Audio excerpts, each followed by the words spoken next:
Hello everyone, today's topic is essay on cock in English. Please do subscribe my channel. Cock is a bird. It is found all over the world. It has many species. It is red, brown, grey, white and black in colors. A cock has two eyes, two legs, a nose, a pointed beak, sharp claws, round body and wings. It has a red crest on its head.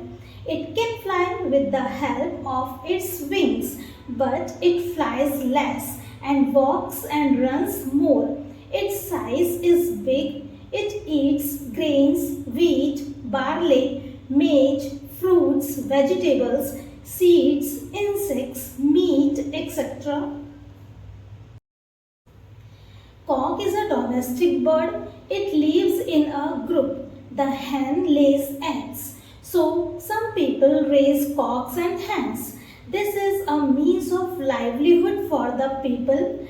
A baby hen is called a chick. They make a sound is called cluck.